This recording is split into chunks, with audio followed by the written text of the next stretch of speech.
Good morning, children. We are doing lesson 9, the internet web browser of your computer book. Children, open the page number 96 of your book. Today we will read best practices related to online safety. Okay हम online safety कैसे रख सकते हैं हम वो read करेंगे. आप लोग इंटरनेट यूज़ करते हैं, यू ऑल नो कि इंटरनेट क्या है, फुली सिक्योर नहीं है. ओके इंटरनेट का यूज़ करने से हमारे सिस्टम में भी प्रॉब्लम हो सकती है. ठीक है, हमारी प्राइवेसी भी कोई हैक कर सकता है, हमारे अकाउंट्स कोई हैक कर सकता है. ओके सो आपको ऑनलाइन सेफ्टी कैसे रखनी चाहिए हम वो रीड करेंगे. Protect your system. आप अपने सिस्टम को, कंप्यूटर सिस्टम को कैसे प्रोटेक्ट कर सकते हैं हम वो रीड करते हैं. Here the first point is use antivirus. System को प्रोटेक्ट करने के लिए आप यूज़ करते हैं एंटीवायरस की. एंटीवायरस हम क्यों यूज़ करते हैं? बिकॉज हम हमारे कंप्यूटर सिस्टम को वायरस से बचा सकें. ओके जो वायरस होते हैं चिल्ड्रन, वो क्या करते हैं, आपके जब वायरस आपके कंप्यूटर सिस्टम में आ जाता है तो जो आपका सिस्टम होता है वो क्या हो जाता है, स्लो हो जाता है. और समटाइम्स तो आपकी जो फाइल्स होती हैं, जो उसमें डाटा होता है, वो भी करप्ट हो जाता है. ओके सेफ्टी के लिए, सेफ्टी पर्पज़ के लिए आप क्या कर सकते हैं, यूज़ एंटीवायरस. आप क्या यूज़ करेंगे, एंटीवायरस यूज़ करेंगे. Antivirus is a program that protects your system against virus. Antivirus क्या है, एक प्रोग्राम है जो कि आपके कंप्यूटर को वायरस से प्रोटेक्ट करता है. It identifies, prevents and remove viruses from a computer. ये आपके कंप्यूटर में वायरस को आइडेंटिफाई करता है, उसे बचाता है और उसे रिमूव करता है. MCAFE, AVG, Quick Heal, Symantec and Norton are some of the commonly used antivirus software. These are the names of antivirus software that we are using very commonly. Okay, you should always keep an updated version of the antivirus software installed on your computer. आपको हमेशा अपने computer के अंदर एक updated version ही install करना चाहिए. Okay ये तो हो गया पॉइंट एंटीवायरस का. Next step is keep backup of your data. Okay कई बार क्या होता है बच्चे कि जो आपके जैसे सिस्टम में कोई डेटा पड़ा है, कोई फ़ोटोज़ है, कोई वीडियोज़ है, ठीक है, तो आप उसका क्या ले सकते हैं, एक बैकअप ले सकते हैं. जैसे कि आप क्या कर सकते हैं, वो करप्ट ना हो जाए किसी भी रीज़न से. आप क्या कर सकते हैं, किसी पेन ड्राइव में उन्हें सेव कर सकते हैं, किसी सेकेंडरी डिवाइस में उन्हें पहले से सेव कर सकते हैं. It is always advisable to keep a backup of your data on a secondary storage device. ये हमेशा एडवाइस किया जाता है कि आपका जो डेटा है वो आपको एक सेकेंडरी स्टोरेज डिवाइस में ज़रूर सेव करना चाहिए. This keeps your data safe. इससे क्या रहता है, आपका जो इंपॉर्टेंट डेटा है वो सेफ रहता है. Even if your computer faces a virus attack. Okay अगर आपके कंप्यूटर पे कोई वायरस अटैक होता है उससे क्या हो सकता है कि आपकी कोई भी फाइल, कोई भी डेटा करप्ट हो सकता है. अगर आपके पास सेकेंडरी स्टोरेज डिवाइस में वो डेटा होगा तो क्या होगा कि आपका वो डेटा लॉस नहीं होगा. ओके वो आपके पास रहेगा किसी दूसरे सेकेंडरी स्टोरेज डिवाइस में. Next is always scan attachments. Email is the most common means of transferring virus, Trojan, malware etcetera. देखो चिल्ड्रन, जो वायरस अटैक्स होते हैं वो कॉमनली किससे होते हैं, ईमेल अटैचमेंट से होते हैं. ठीक है मोस्ट ऑफ ऑल ईमेल से ही हमारे कंप्यूटर में वायरस आते हैं, ट्रोजन आता है, मैलवेयर आता है. These are similar things. Okay मतलब वायरस, ट्रोजन, मैलवेयर, इन सब से क्या होता है, हमारे जो डाटा होता है वो करप्ट हो सकता है. You should always run an antivirus scan for all the attachments attached to any email before saving it to your computer. हमें क्या करना चाहिए, एंटीवायरस का हमेशा यूज़ करना चाहिए. जैसे कि क्या होता है, अगर हमें ईमेल्स आते हैं, ठीक है, उसके साथ कुछ अटैचमेंट होती है, मतलब कि ईमेल के साथ कोई वीडियो अटैच है, कोई इमेज अटैच है. ओके क्या होता है, उसे कंप्यूटर में सेव करने से पहले वो क्या होती है, उसकी स्कैनिंग हो जाती है. ठीक है, अगर उसमें वायरस होता है तो वो रिमूव हो जाता है. Okay next is think before you click. देखिए चिल्ड्रन, आप देखते हैं कि जब आप इंटरनेट चलाते हैं, ठीक है, आप इंटरनेट सर्फिंग करते हैं, जैसे कि आपने रैंडमली कुछ भी ओपन कर लिया, उसके बाद आप रैंडमली कुछ और ओपन करते हैं, फिर कुछ और ओपन करते हैं। सो आपको क्या करना चाहिए, आपको ध्यान देना चाहिए कि आप किस चीज़ पे क्लिक कर रहे हैं। आपको हमेशा पहले सोचना चाहिए, ठीक है। While surfing the internet you may come across several options. Internet surfing करते हैं तो आपके पास क्या आते हैं, बहुत सारे ऑप्शंस आते हैं। Be vigilant while selecting the appropriate option. So vigilant का मीनिंग होता है केयरफुल। सो आपको केयरफुल रहना चाहिए कोई भी ऑप्शन सिलेक्ट करते वक्त, ठीक है। आपको हमेशा एप्रोप्रिएट ऑप्शन पे ही सिलेक्ट करना चाहिए। Take the help of your teacher और elders while making the selection. अगर आपको कुछ कन्फ्यूजन है, अगर आपको कुछ समझ नहीं आ रहा, तो आपको अपने एल्डर्स की या टीचर की हेल्प लेनी चाहिए।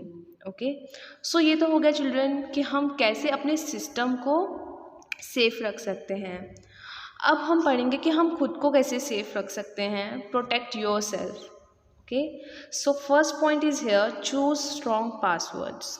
आपको हमेशा जो पासवर्ड्स होते हैं वो स्ट्रॉन्ग चूज़ करने चाहिए, ठीक है। सो आपको कभी भी ऐसे सिंपल पासवर्ड्स नहीं रखने चाहिए, जैसे कि आपने अपना नेम रख दिया, फ़ोन नंबर रख दिया, या फिर और कोई इजी सा पासवर्ड रख दिया। आपको हमेशा स्ट्रॉन्ग पासवर्ड्स को यूज़ करना चाहिए, ताकि जो आपका अकाउंट है, जो भी आपका सिस्टम है, वो कोई और यूज़ ना कर सके और आपकी पर्सनल इन्फॉर्मेशन ना ले सके। Password is a safe way to prove your identity when using email accounts, e-bankings और your computer itself। तो पासवर्ड क्या है, एक सेफ वे है कि आप अपनी आइडेंटिटी उससे प्रूव कर सकते हैं। जैसे कि आपका कोई अकाउंट है, अगर आपका ईमेल अकाउंट है, ठीक है, आपके नेम से, तो जो पासवर्ड है वो सिर्फ आपके पास ही होना चाहिए, ठीक है। वो आपकी क्या है, एक आइडेंटिटी है कि आप क्या कर रहे हैं, ईमेलिंग कर रहे हैं, ठीक है। You should always choose a strong password and unique password which can not be cracked easily. So आपको हमेशा एक स्ट्रॉन्ग और एक यूनिक पासवर्ड चूज़ करना चाहिए, ठीक है, जो कि ईजिली क्रैक ना हो सके किसी से। It should contain a combination of letters, numbers and special characters. और पासवर्ड में क्या क्या होना चाहिए, लेटर्स भी होने चाहिए, नंबर्स भी होने चाहिए और स्पेशल करेक्टर्स भी होने चाहिए। Okay, next point is do not give your personal details to strangers. आपको कभी भी, स्ट्रेंजर्स मतलब जिनको आप नहीं जानते, ठीक है, सो आपको कभी भी अपनी पर्सनल डिटेल्स स्ट्रेंजर्स को नहीं देनी चाहिए। Giving personal details to anyone over the internet can prove to be harmful for you. अगर आप इंटरनेट पे किसी को अपनी पर्सनल डिटेल्स दे देते हैं तो वो आपके लिए हार्मफुल हो सकता है। Your details can be misuse by people with bad intention for their personal benefits. So जो आपकी पर्सनल डिटेल्स हैं वो उसका मिसयूज़ हो सकता है, ठीक है। जिनकी बैड इंटेंशन होती है वो अपने फ़ायदे के लिए क्या कर सकते हैं, आपकी जो पर्सनल डिटेल्स हैं उनका यूज़ कर सकते हैं। So this is wrong. Okay, so you should not give your personal details to the strangers. Next point is be careful when making friends on the internet. आपको, अगर आप इंटरनेट पे किसी को अपना फ्रेंड बना रहे हो तो आपको क्या रहना चाहिए, केयरफुल रहना चाहिए। Okay, you can meet a number of people on the internet. आप क्या है, इंटरनेट पे बहुत सारे लोगों से मिल सकते हैं। Many of them pretend to be what they are not, so you should choose your friends carefully. So देखिए चिल्ड्रन, जो फ्रेंड्स हैं वो आपको इंटरनेट के थ्रू ही मिलते हैं, ठीक है। सो हो सकता है कि जैसे वो आपको शो कर रहे हों कि हम ऐसे हैं, वो वैसे ना हों।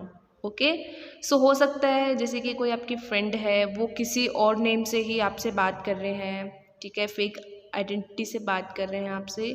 सो you should choose your friends carefully. So आपको केयरफुली अपने फ्रेंड्स को चूज़ करना चाहिए। Okay,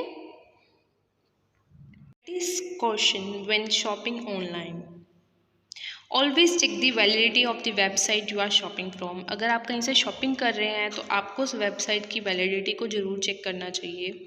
B careful when sharing your credit card details और while making payments online.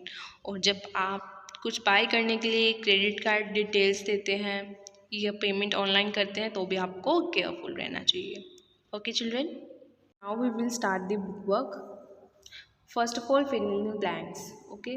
So here the first question is, when the computer networks are joined together, they form a bigger network called the internet.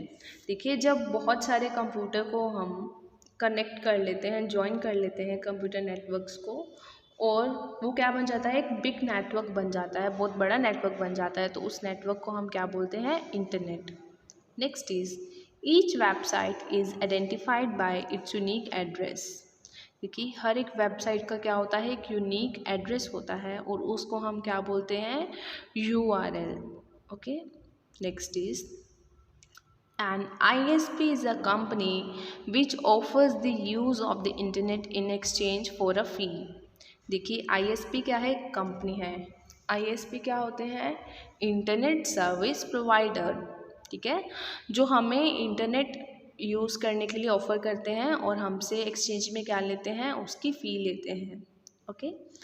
जैसे कि जो हमारे networks होते हैं, Idea, Vodafone, this all are ISP, internet service provider. Okay. हम recharge करवाते हैं ना, जैसे कि हमें क्या करना पड़ता है, रिचार्ज करना पड़ता है अगर हमें हमारे फ़ोन में इंटरनेट सर्विसेज चाहिए, राइट. तो वो क्या है, वो रिचार्ज का एक फ़ी है. ठीक है, एक्सचेंज में. Next is, a dash is a software that searches various web pages on the World Wide Web for a particular information.